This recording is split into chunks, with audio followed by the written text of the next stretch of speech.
A seemingly simple travel ban from Canada has triggered a cascade of effects, causing millions of dollars to disappear, forcing numerous American businesses to struggle, and leading to thousands of job losses. Do you remember when Canadians would flock to the United States, bringing their money, their laughter, and their belief in the prosperity of America? Now that trust is severely shaken, and the first to feel the impact are American businesses. This isn't just a loss of revenue. It's about losing jobs, hope, and a sense of security. Older workers who believed that things would get back to normal after the pandemic are finding their livelihoods slipping away. And if just one country like Canada can trigger such a blow to American corporations, what will happen if this wave spreads further? In this video, let's take a closer look at 10 American companies that are rapidly collapsing and losing millions of dollars due to the travel boycott from the North. This list not only paints a picture of the current economic situation, but also serves as a warning for America's future. Take the Marriott Hotel in Vermont, for example. For years, the hotel was a bustling hub, with Canadian families from Ontario and Quebec bringing warmth and joy to the area. But this summer, the parking lot sits empty.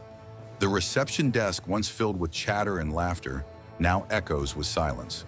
The Marriott in Vermont, along with its counterparts in New York and Michigan, has reported a staggering 60% drop in Canadian guests in the first quarter of 2025. Hundreds of employees have had their hours reduced, and many hotel services have had to shut down temporarily. The absence of Canadian visitors isn't just a financial blow, it's a loss of community. Vermont, New York, and Michigan used to rely on the steady flow of Canadian tourists, and now that rhythm is gone. It's not just Marriott that suffers. It's an entire ecosystem of local businesses, suppliers, and blue-collar workers. For example, an elderly housekeeper in Vermont, who once dreamed of retiring in her hotel uniform, now struggles to make ends meet, with fewer shifts and lower wages. The real cost of this silent boycott is not only the revenue, but also the trust that's been shattered. Marriott, once a symbol of American hospitality, is struggling to restore its appeal. While efforts to attract more domestic tourists are underway, many wonder, can the cracks in the foundation be mended quickly enough? Then there's Carnival Cruises, where Canadians were once a vital part of the experience. Their families, friends, and grandparents from Montreal, Vancouver, and beyond filled the decks, bringing music and life to the ship. This year, however, the scene is drastically different. The ship still sets sail, but the cabins are empty, the buffet lacks its usual bustle, and the jazz music echoes in an almost empty space. In the first quarter of 2025, Canadian bookings for Carnival Cruises dropped by 22%. Routes to Florida, California, and Texas, once the goldmine of tourism, are now being scaled back. Canadians, especially the middle-aged and elderly, are turning their backs on U.S. travel for reasons that go beyond politics or gas prices. It's a shift in sentiment. A part-time musician who plays the saxophone on Carnival ships reflected on the absence of Canadian guests, lamenting the quiet where there used to be laughter and appreciation for his music.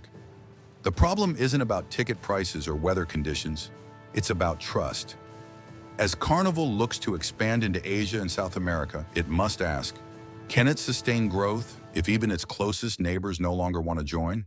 The shift extends beyond hotels and cruises. In Florida, Disneyland and Disney World, once major destinations for Canadian tourists, are also feeling the pinch. The number of Canadian visitors to Disney parks dropped by 29% in early 2025, with hotel room revenue plummeting by $80 million. The reason? Emotional.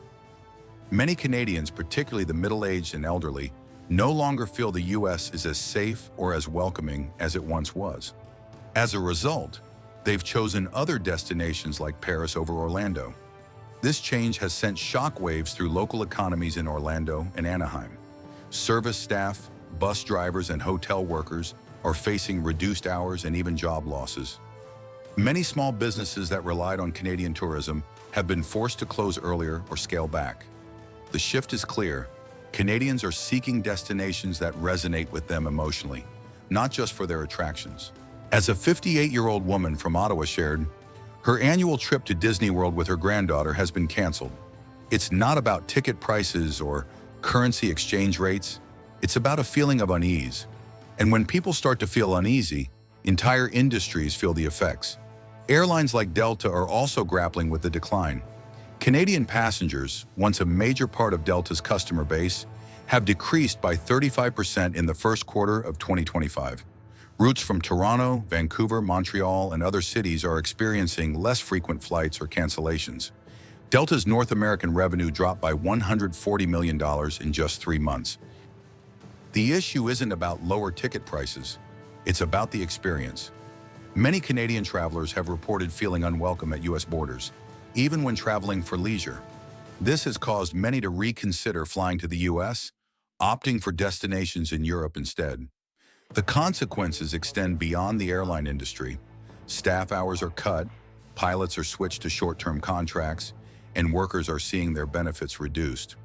The loss isn't just financial, it's emotional. Macy's, too, is feeling the effects. The iconic store in New York City, once bustling with Canadian shoppers, now stands quieter. In the first quarter of 2025, Macy's sales dropped by more than 22%, with Canadian customers accounting for a significant portion of that decline. The once familiar voices of Montreal French and Toronto English are gone. Macy's, already struggling with e-commerce competition, is now losing a crucial part of its customer base. Those who once saw shopping as an experience, not just a transaction. The consequences extend beyond sales. A longtime employee at Macy's in Chicago shared how, just a few years ago, she would engage with Canadian customers, recommending products and making them feel at home. Now, with fewer Canadian visitors, her shifts have been reduced, and she is struggling to meet rising living costs. As for American shopping malls, they too are facing a shift. Simon Property Group, which relies heavily on foot traffic, is seeing a 20% drop in business, especially in areas that were once popular with Canadian shoppers. The feeling of familiarity and connection that once made American malls special is slowly fading. With Canadian shoppers increasingly staying away, the once vibrant experience is turning quiet, and many malls are left with empty halls and closed stores. Even chain restaurants like Denny's, once a staple for Canadian tourists, are struggling. Denny's reported a 38% drop in revenue at locations near the US-Canada border, with staff hours being slashed and some locations even closing early. The once welcoming atmosphere that brought Canadians and Americans together over pancakes and coffee is no longer the same. If you're still following along, thank you for caring about what's happening behind the numbers. Maybe you too have a story or a memory of traveling to the US or of enjoying a warm welcome. Share your thoughts in the comments below. If you found this video thought-provoking, don't forget to like, subscribe, and turn on the notification bell for more content on the silent changes happening across America.